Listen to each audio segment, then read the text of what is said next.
Very good to be here with you, Ronnie. You've written a fascinating book, which has just come out, called American Metaphysical Religion. So the logical place to start is by asking you, just what do you mean by American Metaphysical Religion? It's a very interesting term in that there are scholars who argue that it indicates nothing, that American metaphysical religion doesn't exist at all, that it's merely a catchphrase or an umbrella term for a wide group of alternate approaches, or sometimes dismissed as superstitions, that exist outside traditional religion.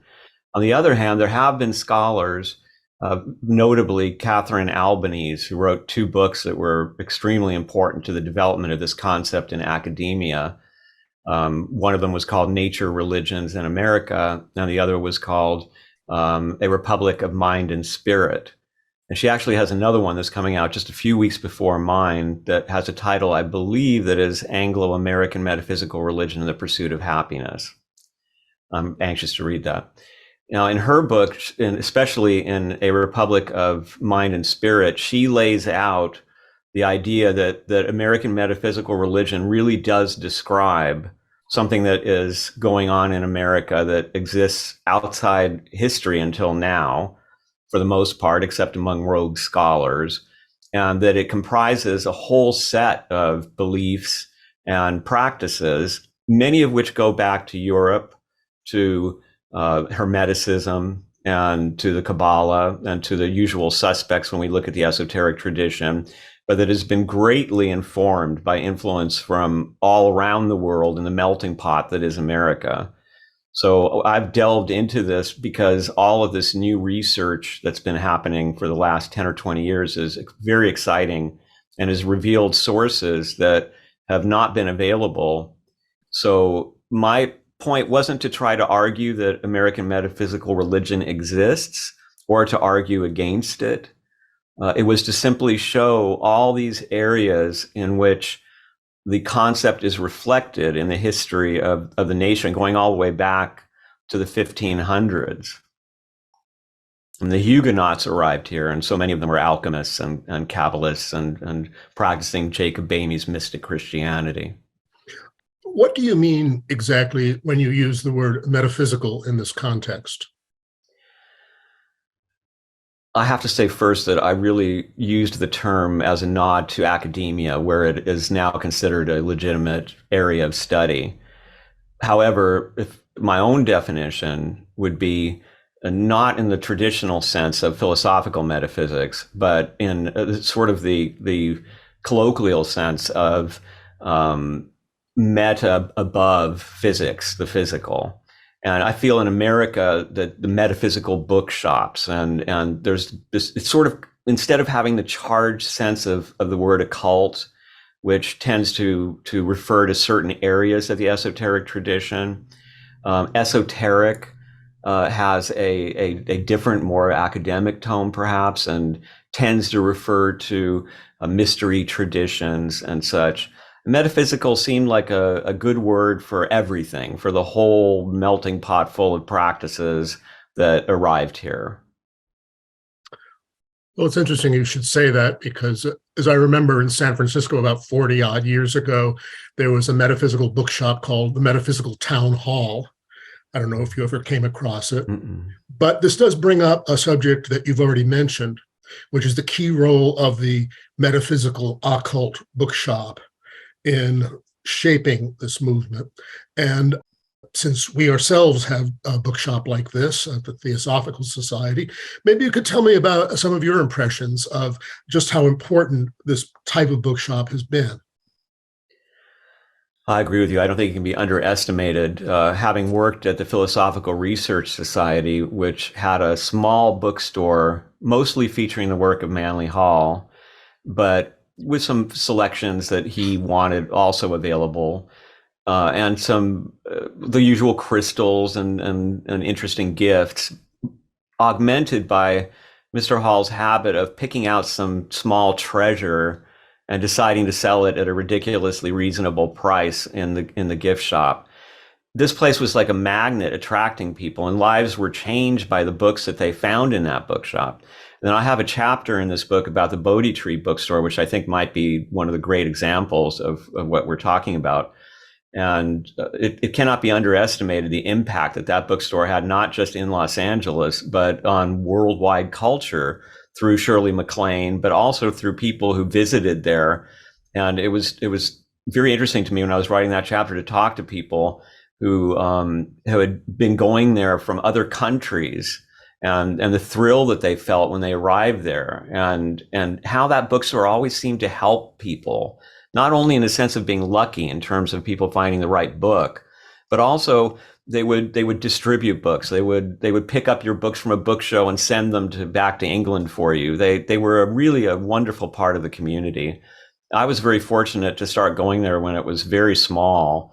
I was there looking for poetry by Rimbaud. I was kind of a punk rocker at the time, and I thought that the whole hippie vibe was terrible, but it won me over completely, and I got to see it grow over the years. I met all the cats that were the shop cats over the years, and it was an inestimable loss for Los Angeles when that place closed down due to gentrification.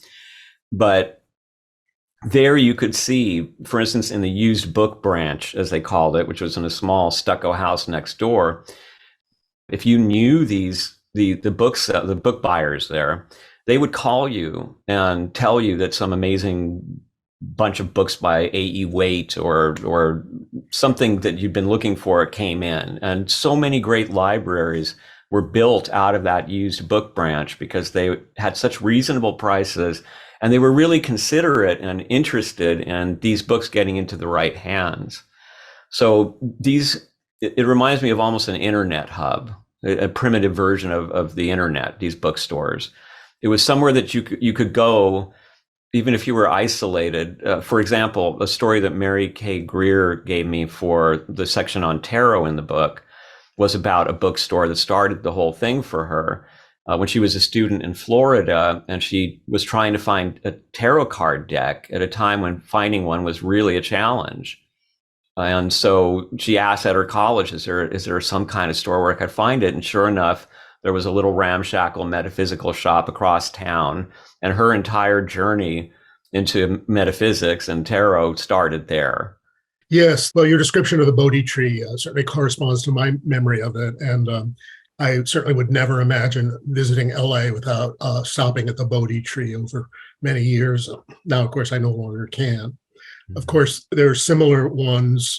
Major examples that come to my mind include Weiser's bookshop was on Lower Broadway in New York for a long, long time, and Field's bookshop in San Francisco, which was actually owned by a Gurdjieffian lady who kept the Gurdjieffian section extraordinarily well stocked, although they had a remarkably good selection of other things as well. We must mention the Atlantis bookshop in London as well. Oh yeah. That's very true. It's been a long it's been a long time since I've been there. I forgot about it, but anyway, yeah, you're right. Oh, and Watkins in London. Yes, yeah. So, which I think is still there. Well, this leads to the next question, which is, as we've already shown, a lot of these bookshops have vanished. What do you see, if anything, as taking their place in forming this kind of community, galvanizing people's spiritual searches? Do you see anything comparable that's rising to take its place? An interesting question. Well, I think there's good and bad, in a sense, in the changes that have occurred. The bad is that you do lose the sense of community. You do lose the going to a place where there are people that you see who get to know you, and together you grow and you provide information and emotional support and realizations for each other. And the Philosophical Research Society was such a wonderful example of that at the time that I was there. An incredible welcoming community of elders. I was just a kid. They were giving me books. They were telling me what to read. They were advising me about my life. They were just the best friends you could have. And that's an experience that's hard to replicate without being there, working with them, and seeing how things are done. And there's that. And hearing Manley Hall on YouTube is a wonderful thing. His eloquence and his wisdom is available for anyone. However, to be in the room when he was lecturing and to see the strange habit he had of looking right at people to say something that was very important to them, even though he really couldn't see them very well at that time, his vision wasn't very good. Those kind of experiences can happen, I think, in a way that's harder to get online. I think that for the most part, it's moved to online, and there are some great advantages about that. For example, my book probably could not have been written except for the fact that there was a golden age for a while there on Amazon where you could search any book. And so I was able to search academic books that I couldn't afford for fine details, and it was really like a utopia for someone who's into research.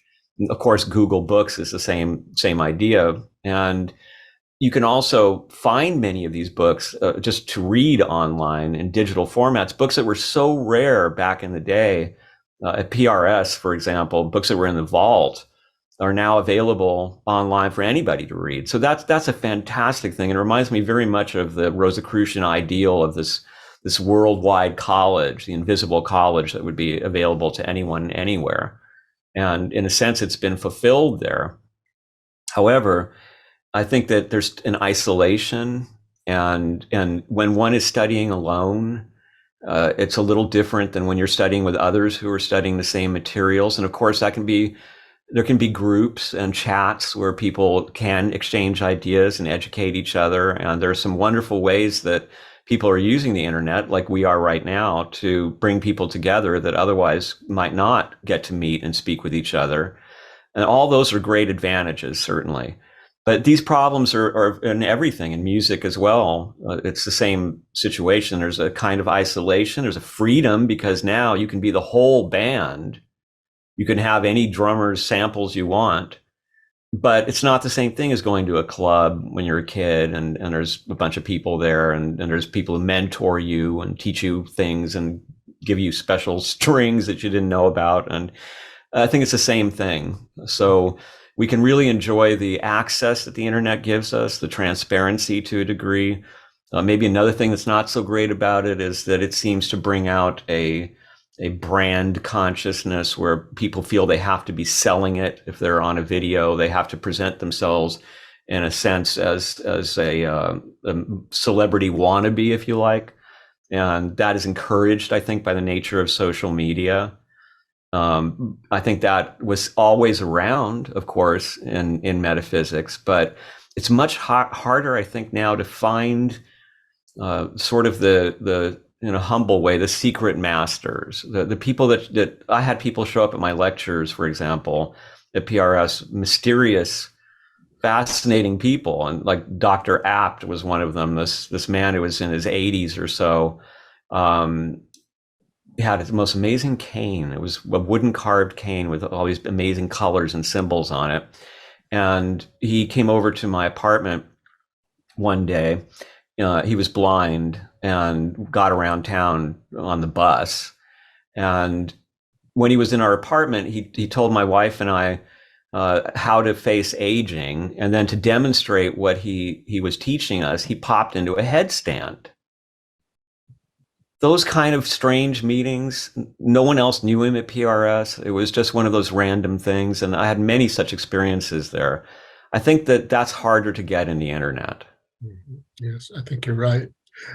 If I maybe permitted a commercial interruption, I do think the Quest Bookshop, which the TS has in Wheaton, Illinois, actually still does fulfill that function in this area. And I go in myself and start chatting with people, sometimes the clerks, sometimes the customers, and it does still very much have that feel. So in this area, at least, it's alive. But let me go on to Manley P. Hall, whom you've mentioned, author of Secret Teachings of All Ages and many other works.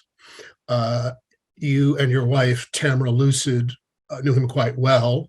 And I certainly enjoyed Tamra's memoir of Mr. Hall, which I read a year or so ago. Mm-hmm. So perhaps you could share some of your most dramatic memories and impressions of Manley P. Hall. Wow. Well, I do want to recommend her book because she writes about it so eloquently, and it's really the best version of the events. It was also dramatic, but yet also undramatic. He was a very pleasant person to be around. He liked small talk, and yet he could tell you a joke. He loved telling jokes, and he actually kept a joke book by his bed. That's what he would read at night when he was going to sleep, was jokes and cartoons. And he would tell these jokes, and often they had meaning in them. So to give a small example of that, I was coming from a really somewhat juvenile delinquent kind of background, and I had been involved in various petty crimes and including theft, and I still had some of those instincts. When I encountered the secret teachings at Bodhi Tree in the used branch, put it on layaway because I couldn't afford it, even though it was the black and white reduced copy, but still looked like an old tome, and I assumed that the author must have passed. I was told by a friend that no, indeed, he was giving lectures not far from where I lived.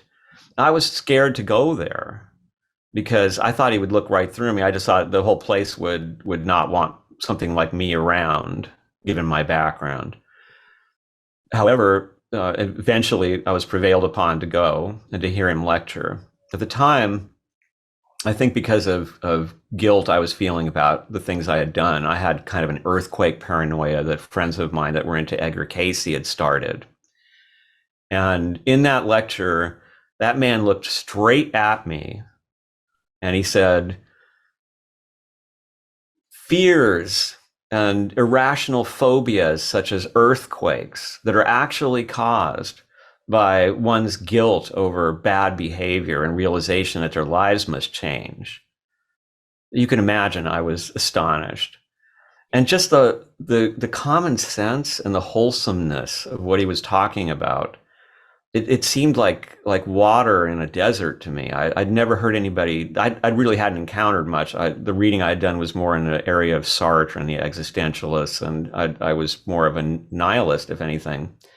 And the things that he was saying, the culture that he would just reel off these dates and these events in history and the names, and I thought it was wonderful. So I wanted to volunteer, and they wanted my wife because she had office skills, but they couldn't find a thing for me to do. They had asked me if I had any knowledge of languages, and I had grown up around people who spoke several languages. So although I couldn't really read too well, I did know my way around somewhat French and German, and they called me one morning and said that Manley Hall wants you in the office tomorrow morning. He needs to speak with you, which was astonishing. And I went there so nervous. They let me in the office, and there was this phalanx of women around him who ran the place at the time. He was sitting in the chair. He looked me over and he said, sit down and make yourself miserable, in a sort of W.C. Fields voice. And I sat down, and he shoved this pile of paper in front of me. And he said, this is the galley of my alchemical bibliography, and I need someone to edit it. And I'd like you to do it. Why? I had no education in any way, in any of it, in bibliographical sciences, and I wasn't even an avid reader. I could not understand, but he was insistent that I was the right one to do it. He handed me the galley, but as I walked out, the vice president of the society, Pat Irvin, took the galley from me, and I actually thanked her because I thought it was a mistake. Phone call that afternoon, come into Mr. Hall's office next morning. He wants to see you. I go back.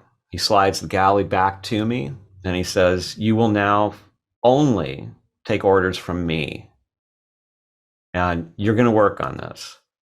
I said, I'm really the wrong person. I don't know anything about it. And he said, I will be there working with you. We will daily, I will tell you what to work on, and then I will look over your work, and you'll see, you'll be fine. Mm. Well, it gave me access to the vault. I was allowed to look at every single book in that vault because I was to measure everything, make sure that everything was correct, because the original bibliographer and Manley Hall did not get along. And he really did most of the work on it. And I was always uncomfortable with getting a credit on that because it was really more my job to proofread. I did add things at Mr. Hall's direction. But what an education. I mean, that began one of the most amazing periods of my life where I would sit and have lunch with Mr. Hall in the vault and ask him questions about the books that I was working on for the bibliography. And it was magical, and the stories that he told were amazing. The things I saw, for instance, an amazing journal from a member of one of the very first esoteric section students in Theosophy that had these beautiful color paintings that were he had done by hand of auras and other aspects of esoteric Theosophy. And but then there were Robert Flood volumes, and there was Laws Bamey with the amazing cutout figures and that showed the insides and the astrological correlations. And there was also what started my book, which was a big leather tome that I picked up, and I was shocked to find inside it a newspaper that was called The Platonist that had been published basically during the Old West in around 1881 in Missouri.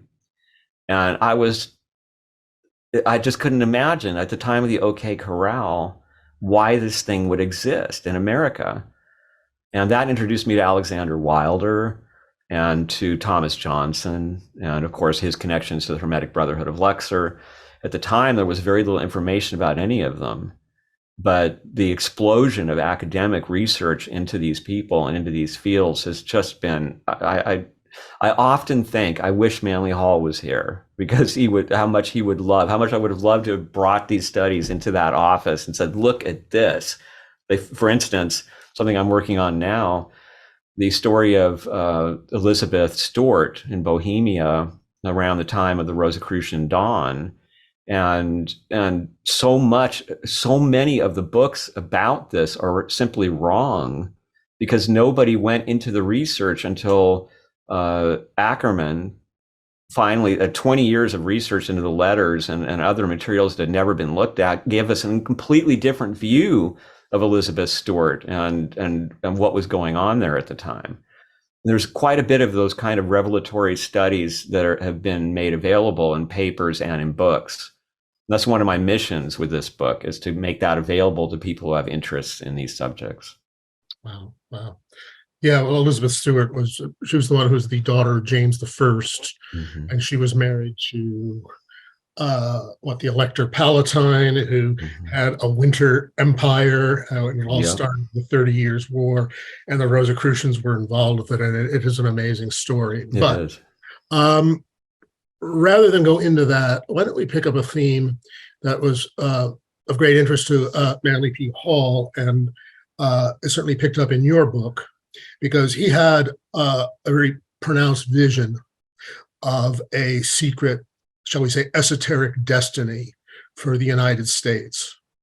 And maybe you could say a little bit about his views and how yours may or may not resemble those.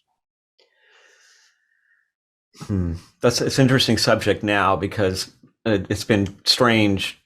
I've watched over the years how Manley Hall has changed in the public eye, in a sense, and to see he gained quite a bit of popularity among fanciers of the whole Q agenda, who embraced his idea of American exceptionalism. And now, one of the things about him was that, and we spoke about this in terms of especially Rosicrucianism. In his early years, he was a little more, how to explain this? He would idealize, in a sense. So he would talk about Rosicrucian invisible masters and the need of initiation and things that would inspire people to try to become initiates themselves, such as myself. I had a bad case of initiate fever for a while, and with America it was similar. There was a time when he was really talking about how he thought that America had a special destiny in the world, and certainly World War II brought some of that out. And I do believe he believed that his whole life. I in his conversations with Marie that Tamra and I were witness to, they both felt that America was an experiment, and that they thought that America was where a lot of ancient Egyptians were reincarnating in order to cap the pyramid. They did have ideas about America having an exceptional spiritual destiny, but it was somewhat toned down later, and some of it was based on misinformation. For example, there is that story about someone who showed up to inspire the signers of the Declaration of Independence, and I believe he was told that by a Mason. But the truth is, it was a piece of fiction from a once famous writer, American writer.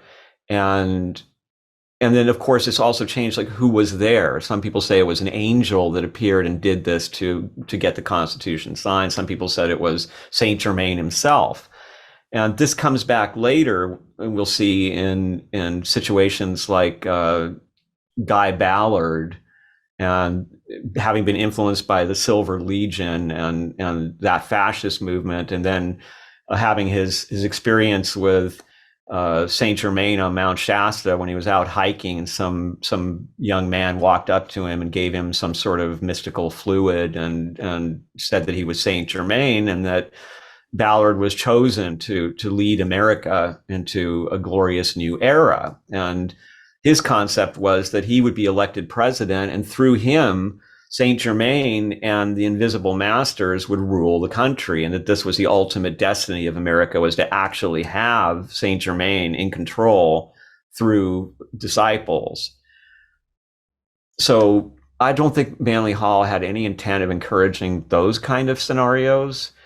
He had a very realistic viewpoint about politics and about the need for balance, and he was not really somebody that had a sense of religious crusades, and he was quite against that kind of urgency, and he was really more about, when I knew him, trying to help people live better lives. And as he sometimes referred to himself, he was also a last resort for many people. And as his screener, I saw that firsthand. Many people damaged by various aspects of spiritual practice would turn to him when they had nowhere else to go. And there were people like that there all the time. So having seen so much of that, he avoided extremism. And ultimately, I think that some of his viewpoints about America wound up feeding extremism that he would not have supported in any way. It's also ironic to hear him talked about as a reptilian Illuminati or those kind of things, and to know what a really kind, genuine human being this was. Well, that's fascinating. Well, what you have said just now leads into another major theme, I think, both of your book and of esotericism in general, which is this concept of the secret masters, the unseen adepts. You've obviously looked into this subject a great deal. And what have you concluded from all this? I would say that all my studies have taught me to be comfortable with doubt, and to be comfortable with being open to all the possibilities. So I cannot categorically say that no one has ever ascended and become an invisible master. On the other hand, I have been able to look at research. I think a good example would be Thomas Johnson, who was the president of the Committee of Seven for the Hermetic Brotherhood of Luxor. He ran the American chapter in the West, and he was a very important leader for that influential group, mysterious after all this study anyway, group. And by some was seen as a master, and perhaps not ascended, but definitely a hidden master, to use the cinematic term. When you really study his letters, and particularly his exchanges with Alexander Wilder, which are wonderful, and give all kinds of fascinating information. You see a human being with normal human responses. So what they're discussing is, gee, should we charge a little more for the astrological chart for neophytes, or should we do it for free? Or maybe more people would do it if we didn't charge up front. Or, for instance, near the end of his life, Johnson, who was a very enthusiastic Platonist, although he was fascinated in all areas of spirituality. And in fact, the Platonist was one of the first places to ever publish anything about Sufism in America. And at one time, Johnson started a small chapter, offshoot, if you will, of the Hermetic Brotherhood that was Sufi. And so he was very upset that the new generation of Platonists did not see Plato as he had, and Thomas Taylor had, and Emerson and Alcott had. Now we were looking at the invention of the modern, the 20th century Plato. So we're going to leave behind all the mystical stuff in the 10th book of the laws, and he must have been senile when he said that the head of the government should be Orphic priests, and we're going to say that what's important about Plato is the mathematics, the political science, the social science. That's where we find him. And one of the leaders of that movement in America, Paul Shorey, had actually singled out Thomas Johnson in a bit of writing where he referred to the mystical Platonists from places like Osceola, which is where Thomas Johnson was mayor and lived most of his life.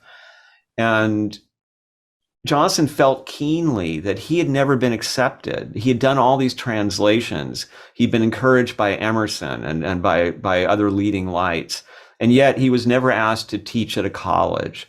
His books were always self-published. And now he was seeing academia putting together a vision of Plato that he thought was damaging to people because it left out the soul and the spirituality and the entire Neoplatonic perspective on Plato that is so precious to the esoteric tradition was being excised from Platonic studies in universities. And watching that happen eventually led to a melancholy, as he and Alexander Wilder understood that the revolution that the Hermetic Brotherhood had talked about, of Luxor had talked about, that would bring the church down, and there would be a new religion, a new cosmic religion, was not going to happen. In fact, we were going to have industrialization and a level of materialism that we'd scarcely seen before. So I remember romanticizing Thomas Johnson at PRS when I saw the Platonist, and then when I found that he was involved in the Hermetic Brotherhood of Luxor, and I thought, this surely must be one of the hidden masters. But when I studied him in depth, I found a really wonderful human being. And so one thing that I've learned is I think that there's a level at which, by idealizing these masters and putting them at such a high level and having the ambition to rise to those levels, we miss the humanity of so many of these people, which makes them, to me, so beautiful. Because I found in this book that even frogs sometimes had really wonderful wisdom to share. And that the complexity of a human being allows for us to comprise within ourselves an ascended master and just a person worried about the fact that eggs are too expensive. And so that's my feeling about it. I don't want to say that that's how it is, because again, I don't know. I have not experienced enough of the world, and I don't have spiritual attainment at a level that would let me say, well, I've met one or such, but Manley Hall is another example of somebody that could easily be mistaken for that, and who in fact was a wonderful human being. And so all that potential that we see in the initiates and in the ascended masters is something that is our own potential, that is our birthright in our souls. One of the leaders of the Hermetic Brotherhood of Luxor, or HB of L, as it's called, was Thomas Burgoyne. Is that right? Yes. Yeah. I once read his book, A Light of Egypt, and it was published, I think, around 1897. And I remember it predicting that in the 20th century, the energy of the atom would be unleashed. And this was a time when people still thought atoms were indivisible, so it was really quite a striking statement. So these people obviously saw things, even if they didn't see them perfectly. Or I suspect, in response to what you've said about both Thomas Johnson and Guy Ballard and others, it's not so much that they were wrong about the kind of impact they might have, but I think they were wrong in visualizing it in a rather almost cartoonish way. You might actually have this influence, but no, you're not going to be president of the United States. God forbid you should want it. So in a way, it's not so much that they were wrong, it's just so much that they kind of mistakenly imagined how it would turn out rather than the way it did turn out. Does that make sense? Yeah, I agree with you completely. And I also think that we have to remember context, that we have the whole world at our fingertips now with the internet. They were all struggling at times when it was hard to get books. Thomas Johnson had a terrible time finding a complete tarot deck in his day. There were hardly any in America at that time. And they were inventing as they went. And then there were also the pressures of survival. And you can see that actually in the case of Burgoyne, where we have the question of who exactly was this guy? Was he D. Alton? Was he Dalton? Was he Burgoyne? Was he, in the end, he appears to have married Genevieve Stebbins, who was the first American kind of fitness yoga guru.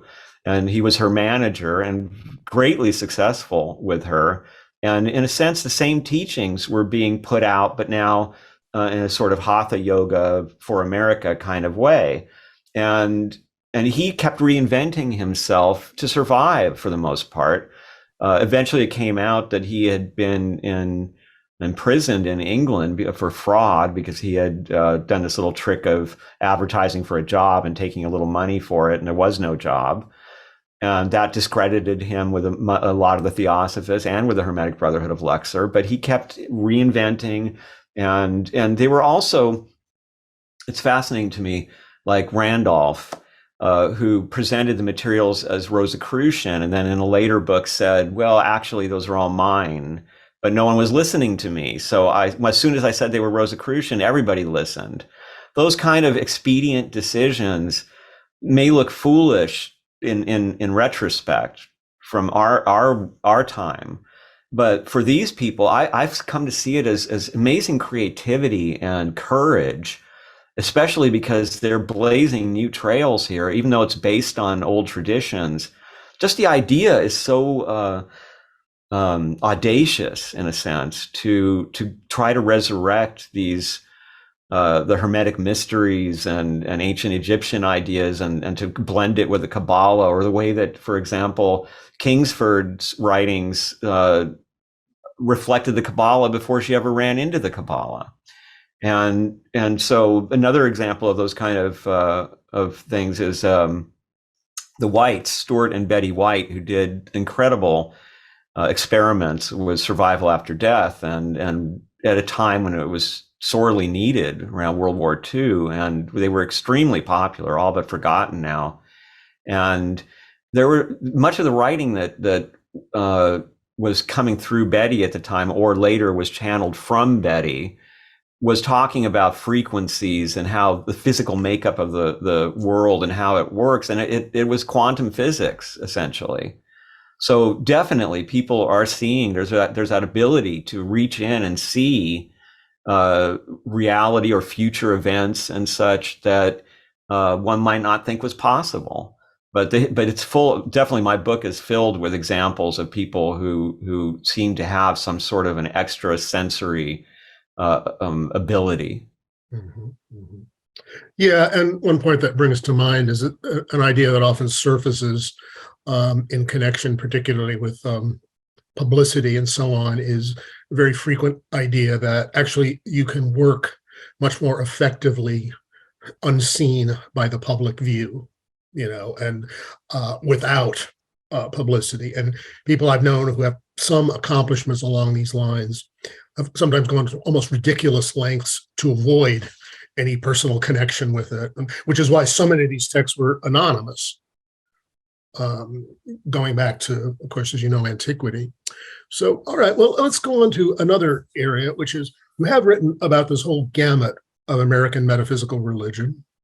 And of all of them, which do you find the most personally appealing? Which has spoken most to you? I mean, your book has chapters like The Platonist on the Sunset Strip, the HBL, Pagan Christianity, early 20th century, and so on. So the esoteric architecture of Washington, D.C. Which of these subjects kind of, shall we say, stirs you most deeply?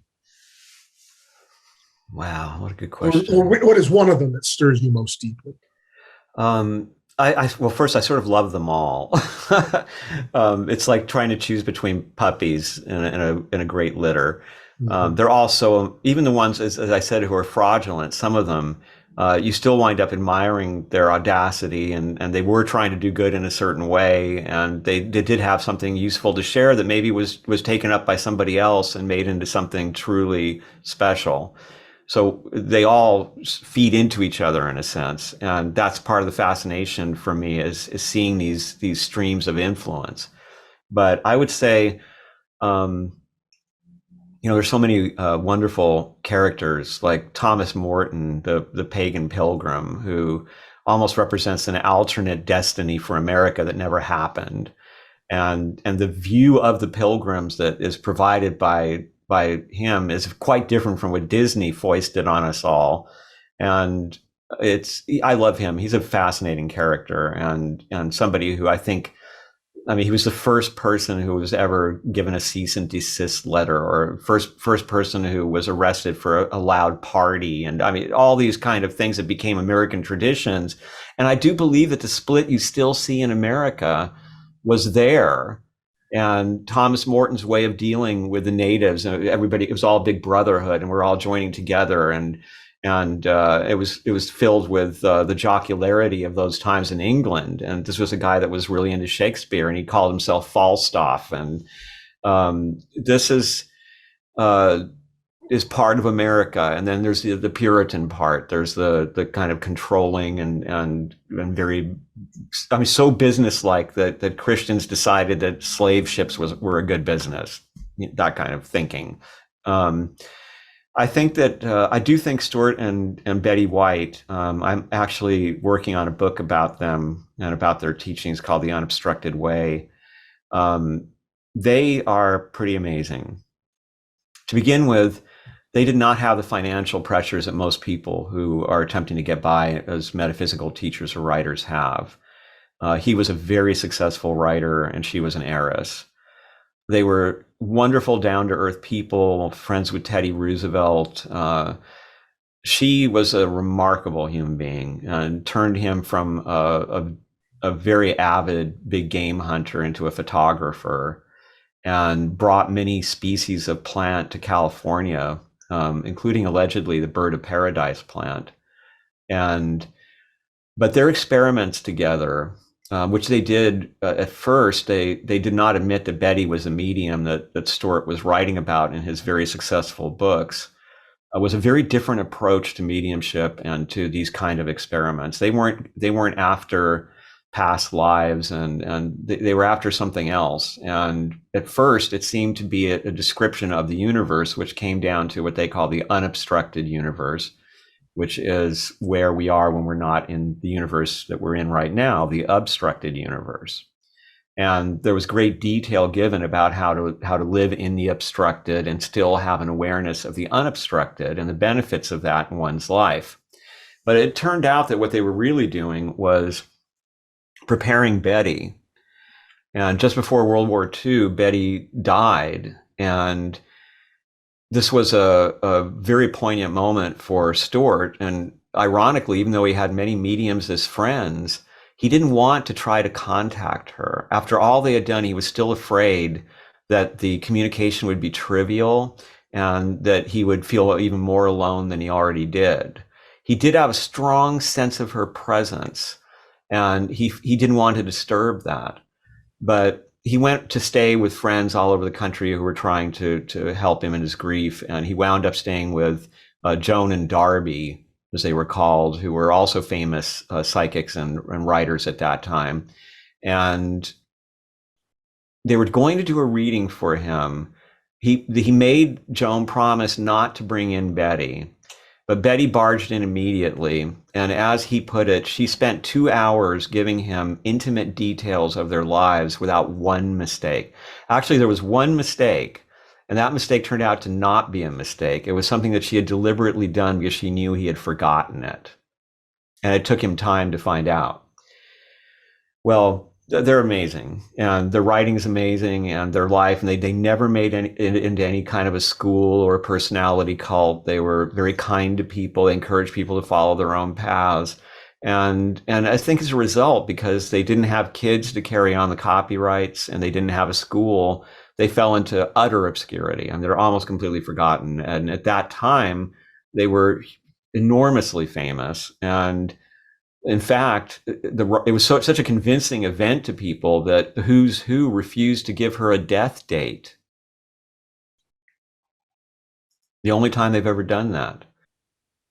And Jung said he was actually a fan of those books. And Jung wrote to a friend that he thought that not only was Betty an archetype, but a legitimate example of a survival of spirit.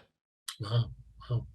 Is there any one title of theirs that you would particularly recommend as an introduction?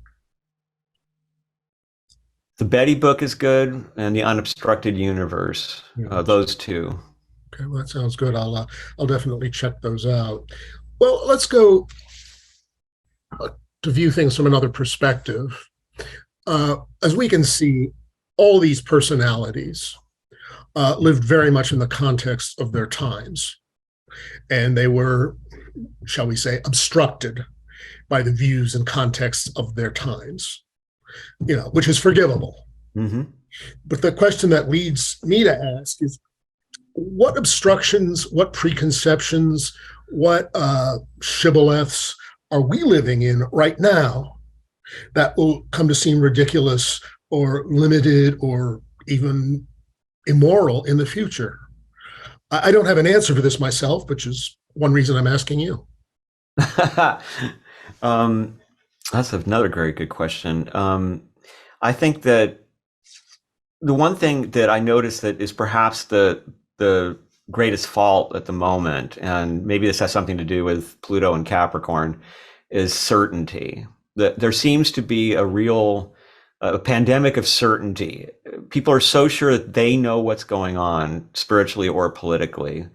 I see so many complaints about people saying that, from people saying these teachers read a book or two and then they think they're teachers and they get up on TikTok and they're teaching thousands of people and they don't really know what they're talking about. And I'm not really sure, as I haven't had the chance to explore much of that.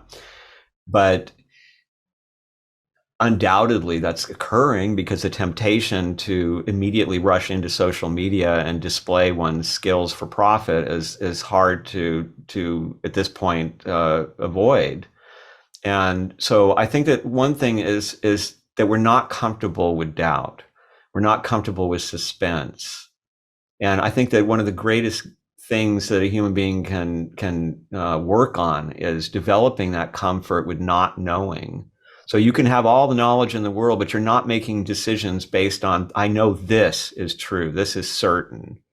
And that's one of the things I love about what's happening in academia with American Metaphysical Religion right now is their job is not to decide if it's a legitimate thing or not, if these beliefs are the evolution of a new religion, if you will. Like perhaps there will be a time when all of these beliefs turn into something and a whole bunch of people in America who have interest in these subjects decide, we are in this all together. There's millions of us. Why do we think of ourselves as isolated little groups when there aren't that many differences between us? That could happen. Or will it stay as it is, unorganized for the most part? And maybe that's a blessing because it doesn't have the sorts of temptations that major religions with their huge bases of power have. I think that the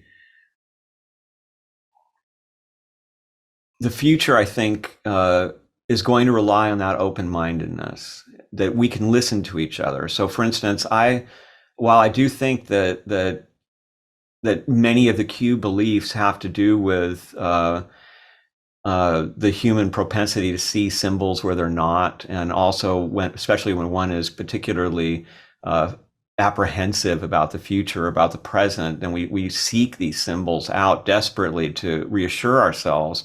But there's still some interesting ideas that got out there. It's people talk about the star seeds, and it's interesting to me to see how there's sort of a variation on the Orphic theme.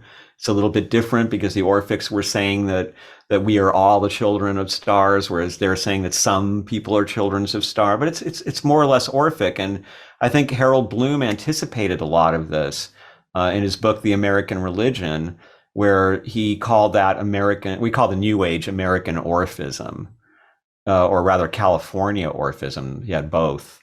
But the New Age was specifically California Orphism, but he also thought that there was an American Orphism, a kind of Gnosticism and a Persian kind of sense of religion that had affected even Christianity in America. And I too argue that that American metaphysical religion has significantly changed Christianity, that the preoccupations of it have become the preoccupations of a lot of Christianity. And we're no longer living like Calvinists, feeling that we must certainly be damned. We're wondering how come we're not rich, because we must not be giving enough money to the church, because we're supposed to be rich if we're loved by God. Mm-hmm. That's American metaphysical religion at work right there. Mm-hmm. Mm-hmm. And it fits in so well with the national character. Yes. To go back to your comment about kind of those TikTok adepts, I think Gurdjieff had a very useful perspective on it in saying that even these people, as little as they know, perform a useful function. In, they do introduce something.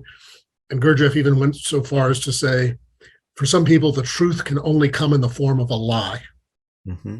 So there's that angle to consider. I agree with you on that. I think that it's a great thing for beginners, and everyone sort of does get a chance to grow together, because I do see that people will correct and inform others if they're mistaken. And I think as long as that kind of communication is kept open, it's an advantage. And I think it's exciting too that people feel comfortable to be out there representing it and trying to teach it to other people. It's really kind of come out of the closet in a sense, in a way that was unthinkable not that long ago. Mm-hmm, mm-hmm, mm-hmm. Well, I'm going to, as kind of a final question, I'm going to turn to astrology, because you did mention Pluto and Capricorn. And when Pluto entered Capricorn in 2008, it was convulsive. I mean, the world banking system came very close to collapse.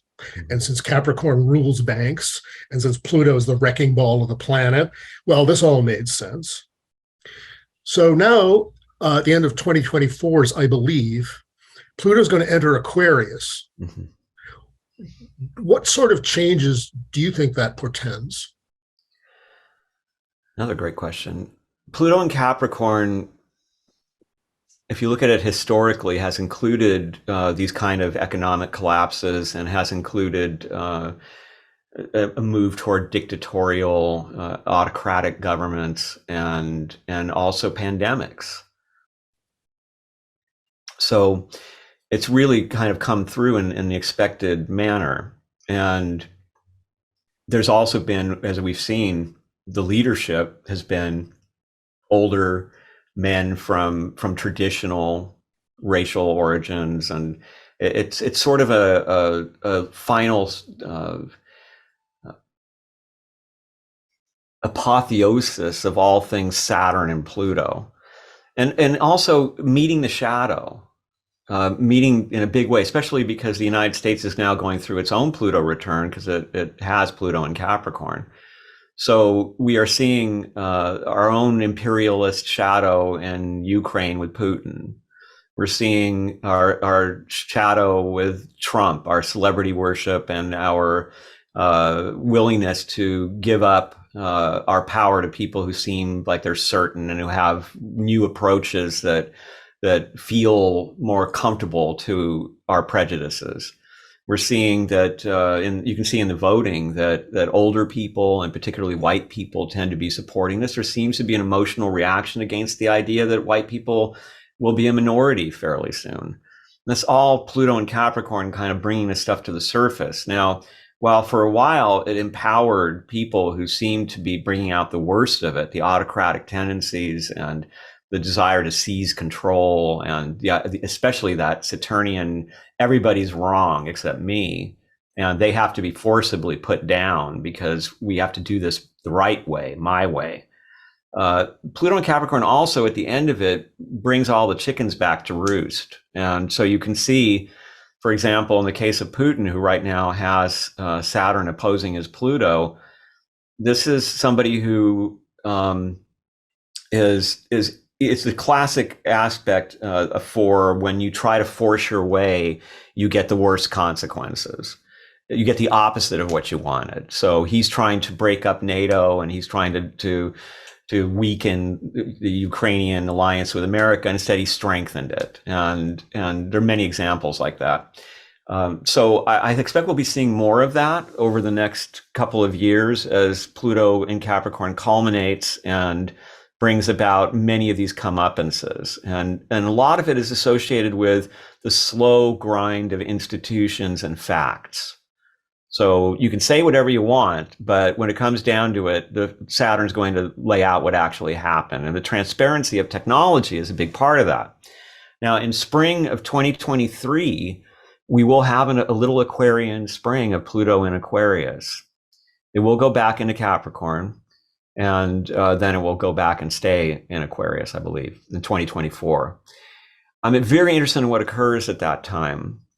I imagine some things will happen that will be shocking to us. And I do think you can see some of it already. So, for example, notice how all the great tech companies that solidified their control of everything during Pluto and Capricorn, Amazon, Meta, Tesla, I mean, all the companies that became these monuments to controlling, really monopolies in a sense, their technologies are being challenged. And so you could argue that, well, maybe Meta is ahead of the game with virtual reality, but they lost a ton of money, and Facebook is becoming a kind of ghost town.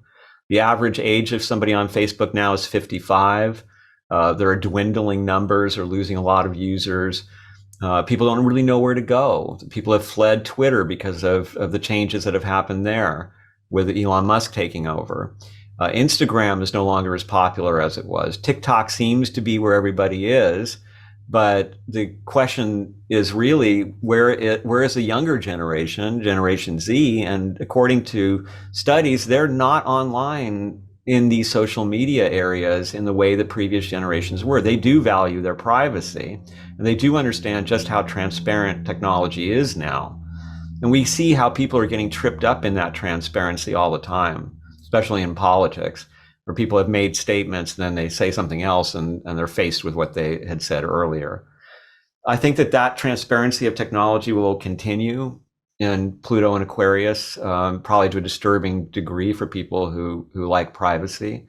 I think that it will bring about new technology in the sense that what dominated these last 12 years or so will shift into something different. So artificial intelligence and robotics, and we can already see what's happening as these are evolving.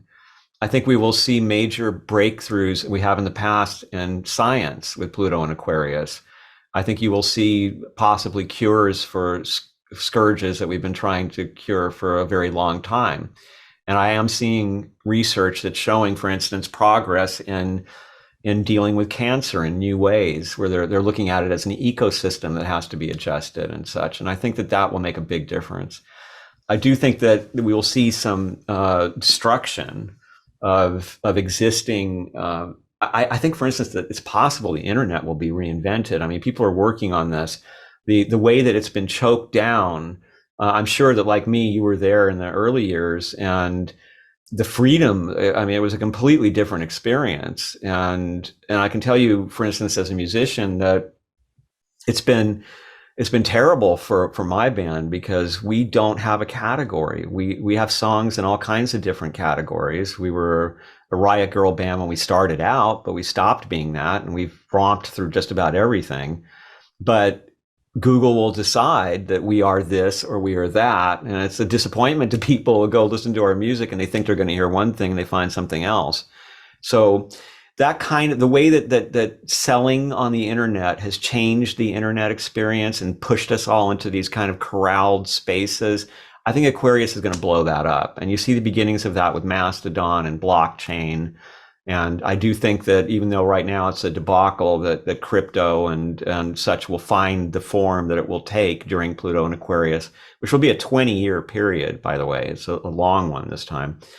And I also think that because the Great Conjunction in 2020, which is said to set the tone for 20-year periods, was in Aquarius for the first time in ages, it's going to reemphasize that Aquarian energy. When Pluto gets in there in spring, I think we're going to sort of see an echo of whatever that's going to be. And I think we saw it in the midterm elections and the fact that youth voted in huge numbers, and the new generation is stepping up, and they will continue to do so as older generations continue to recede. So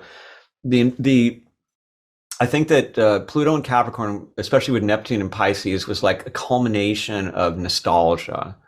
If you think about it, so much of our culture is looks back to the 20th century in music, and it sort of hasn't even fashion to a degree hasn't changed that much for a long. It's been an unusually long period of a continuation of the culture that dominated, which is something that happens with century shifts.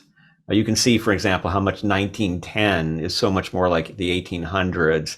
Then once you get into the 1920s, it's an entirely different world. So I think that that this big culmination, we're going to be seeing a lot of celebrities passing from those days, and a lot of new ways of being creative coming up. And there's a kind of, I think, a sense of anxiety about that with people, that they can feel that these changes are happening, that familiar landmarks are gone. And what will the new landmarks be? And even though we may not agree with Elon Musk wanting to get to Mars, for example, and I mean, that is a very Aquarian perspective. And I think there will be some of the things that concern me about it are, I think that we could very well see, even more than we have now, a kind of let's call it a medical autocracy for your own good. And I'm not a anti-vax or anything like that, but I know how Aquarius is. It looks at statistics. It makes decisions for individuals based on masses of data. And I think that kind of thing will continue, and will have to be corrected eventually by Pluto and Pisces, which will restore a more compassionate viewpoint for people. But I'm excited about it. I think, as you mentioned earlier, when you think about Sagittarius, Pluto and Sagittarius going into Pluto and Capricorn was so dramatic. It was, I remember in my area, everything was so wealthy all of a sudden, and with Pluto and Sagittarius, the gyms were filled with celebrities, and it would just seem like the money would never stop flowing. But so much of it was based on hot air, as is typically Sagittarian. And as soon as Pluto hit Capricorn, all that hot air got let out, and it stayed out. And now we have another huge shift. The shift from Sagittarius to Capricorn, that's a pretty violent. But now we're going to have a shift from Capricorn to Aquarius, and Uranus is made to dismantle Saturn in a sense. And it's a higher octave planet. We're now heading into the trans level planets, and it should be fascinating. I think that there could be a real, I think, new age kind of thing that happens, where interest in the esoteric explodes at a level that we've never seen before. Astrology certainly has, and I think we'll continue to see that. So I think we'll see a lot of changes. I think that established institutions and the old ways of doing things are going to be very challenged. And I think we're going to have to be nimble and willing to learn and know about new technology and try things. And in that case, it could be a very liberating time. In the past, to sum it up, Pluto in Aquarius brought about the Enlightenment, the Industrial Revolution, the American Revolution, the French Revolution. It's certainly not a time when people want to be told what to do. So I don't think that we're in any danger of an autocratic theocracy in the United States or those kind of things. I think that instead what we're going to get is a world where equality, fairness, technology are being used by younger generations to try to create with their vision of a better world. And they grew up, some of these kids, if you think about these Pluto and Capricorn kids born in 2008, but also the later Pluto and Sag kids, they've grown up in a world where they've seen just a series of problems. The kids that were born in 2000, who are now 22, got hit with 9/11 when they were infants, basically. And then they had crazy presidencies, and they've had pandemics, and they've had economic collapse, and they've not had the kind of experience that we may have had, where there were certainly problems, but it wasn't at the level that we've experienced since Pluto was in Capricorn. So I think that they will have some solutions to these challenges. Well, that all seems very cogent, and it's in line with my own views, such as they are. I'm happy to hear that. I respect your views very much. Well, thank you. Well, I think we've pretty much come to the end of the time. Let me just ask you one thing. Could you tell us the name of your band? Lucid Nation. Lucid Nation. Okay, very good. Well, I will certainly check it out thank you. Online or wherever I'm supposed to, wherever one does check things out. So I'm pretty much done. So unless you have anything to add, I think this is... No, I'm good. I'm just thrilled to have had a conversation with you. It was really enjoyable, and it was very enjoyable. Thank you so much. So very good. Well, that's it. Thank you, Richard. I hope we can do this again in some way.